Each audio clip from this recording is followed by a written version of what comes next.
We're here with Aaron Genton, the Common Sense Golfer, so that he can share some of the tips and secrets that he utilizes in teaching people how to improve their golf game. We both obviously have a lot of clients who are golfers. He teaches them and I treat them when they get hurt. And so in an effort to help people play a better golf game with less injury, we wanted to share some things today. So Aaron, why don't you tell people what you do? Okay, well, like she said, I am Aaron Genton, the Common Sense Golfer. What I do is not only teach different techniques that the golfer needs to improve on to become better, but we also try to protect them from injury or fix any injuries that they may be experiencing through the golf swing because of improper sequence. Okay, so you're talking about form. Yes, exactly. Okay. A form could be poor and then causing those injuries, and we don't necessarily treat the injuries, we treat the form, and then the injuries get treated by professionals like you. And actually form is a pet peeve of mine in general, so I love that you're very particular about correcting people's forms and helping them get better, because I really do think that's a way of avoiding serious injury at least. It may not avoid some of the aches and pains. And we've had a chance to talk about some of the common golf aches and pains that people have. In my practice, I see a lot of sore backs. And I was just recently asking you about why you think that comes about. Some of the reasons are obvious, but maybe you can share some of more details. Yes, well, part of the problem with the sore back issue is a lot of amateur golfers tend to swing very violently with their upper body, and their lower body is very quiet and kind of almost planted in the ground. So one of the things we like to do is show them proper form and how the lower body plays a much bigger role in the golf swing, therefore helping them alleviate that lower back issue a lot. Now, Aaron, I'm not a golfer, as you know, but one of the things that I feel can lead to a problem is this one-sided, constantly, swinging the club in one direction. So what I will often tell my golfing clients is to take some practice swings the other way. Does that make sense to you? Absolutely. I mean, you actually recommended that tip to me when I came and saw you, and it works wonderfully. And besides that, if you ever get stuck behind a tree as a right-handed golfer and you turn your club around, it really comes in handy to get you out of trouble. That's funny. Now, you, I guess, have other exercises and movements that you show people to do that are golf-specific to warm up or to help avoid those kinds of problems, right? Absolutely. One of the things we use is a stretching pole, and then that's really like the main tool that you would actually have to spend some money for. Everything else is pretty inexpensive and easy accessible, I should say. Aaron, you actually brought the stretching pole with you today. Do you think you could show us some of the things you can do with it, the stretches and the form corrections as well? Sure, absolutely. I'd love to. Thanks. Well, this is the stretching pole. Once you adjust it to the proper height, we are going to actually set it on the side of the foot and then push out so we have a nice straight line with our shoulder, and then you just tilt your head as if you're putting your ear on the side of your face on a pillow. And then from there you want to stretch the shoulder.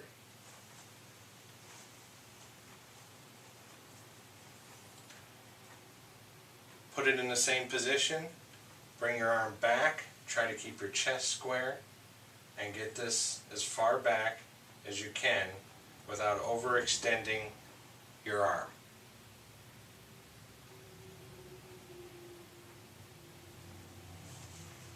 Now moving to stretching the tricep and the shoulder area again. We put it directly in front of you, come straight across, and we pull the pole, keeping a nice locked elbow, giving a good stretch to the shoulder. Now moving from there to stretch the back, we put both hands together, nice straight feet. We push the pole out, locking our elbows, And we kind of squat down as if we're sitting on a bar stool and tuck your head between your arms, stretching the lower back and again the shoulders. Now what makes the stretching pole really unique is the fact that even with a beginning golfer, you can teach them proper form at the top of the backswing and also in the finished position.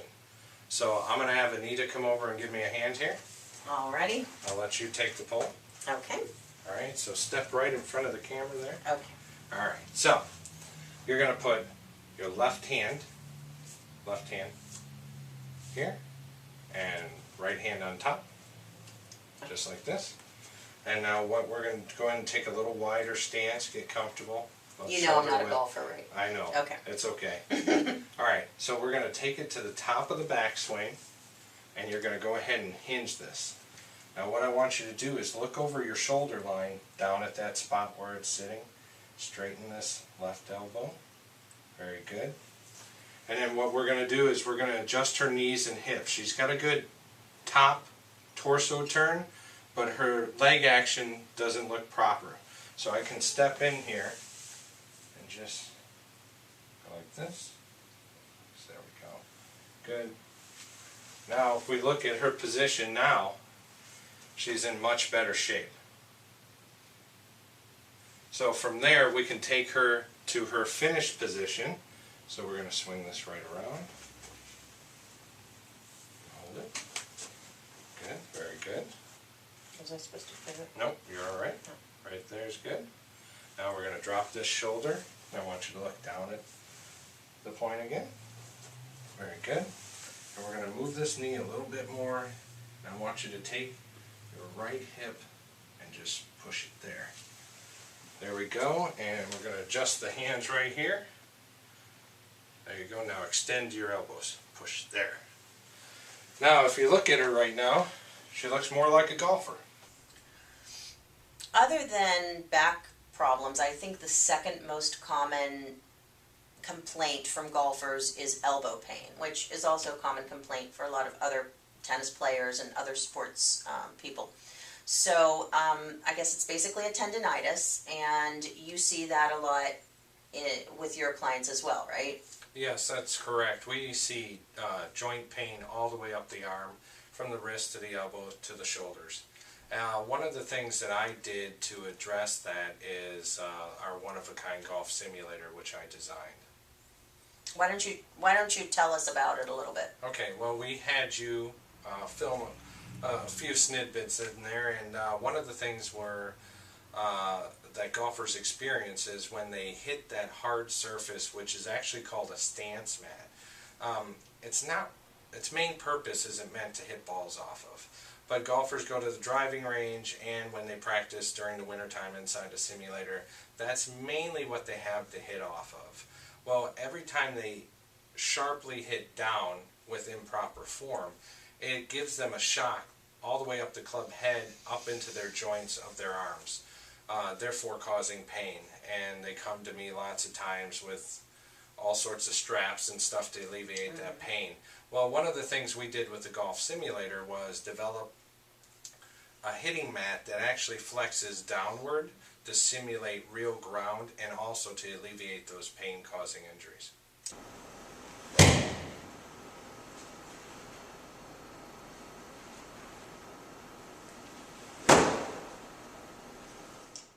What other kinds of aches, pains, common injuries do you see as a golfer? Well, I mean, everything like we talked about, lower back, joint issues, but knee pains I see a lot of also. Part of the problem with the knee pain is that the knees and legs play a part in the golf swing. And with improper sequence or understanding of how the knees work in the golf swing, you'll have students locking out or hyperextending their knees either on the backswing or on the impact.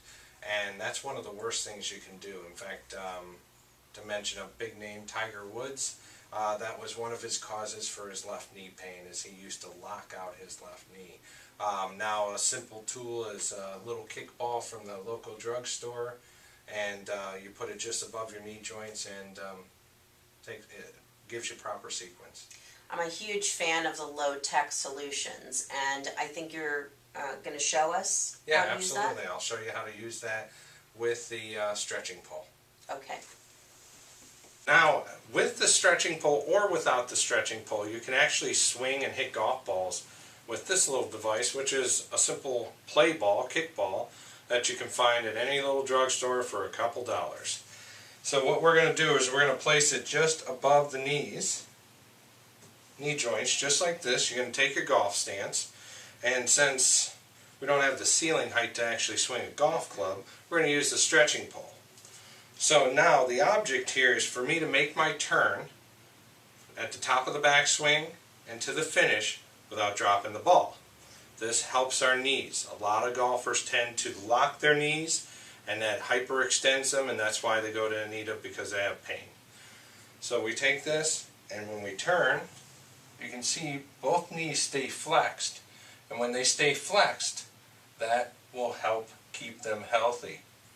And it also helps the ball. If I lock one of these knees, the ball will drop.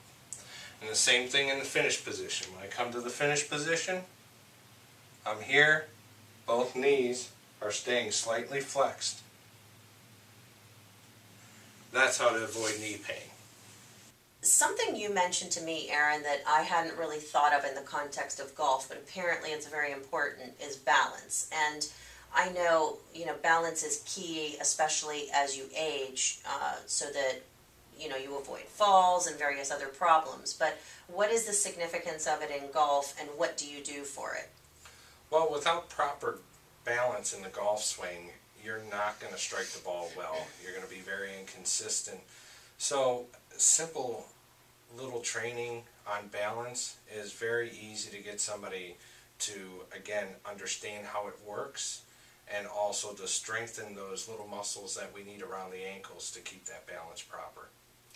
Okay, and you actually showed that to me before, and I think I'm going to incorporate it into my repertoire because I think it's excellent. But would you go ahead and show everybody how you do that? Sure, I'd be happy to. So one of the things that we tend to lose as we get older is our balance. And balance is critical in the golf swing. Now you can use this with a chair if you're more comfortable, table, or like I like to use is a simple exercise ball. And what we do is we stand on one leg, 1 foot, and then we push it back, get our balance real quick, and then come back up lifting the leg and try to hold your balance. And you want to do that maybe 10 reps on both sides, and that will really improve your balance in the golf swing.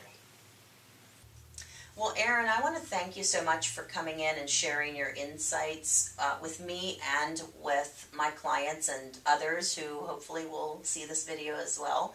I think it's going to be really helpful in my practice to know a little bit more about golf and some of the mechanisms that lead to these problems. And I think it'll be helpful for the people out there who want to avoid injuries and improve their game. And so to that end as well, we'll share your information so that people will know how to get in touch with you if they'd like to work with you over the winter. Wonderful. Thank you for having me.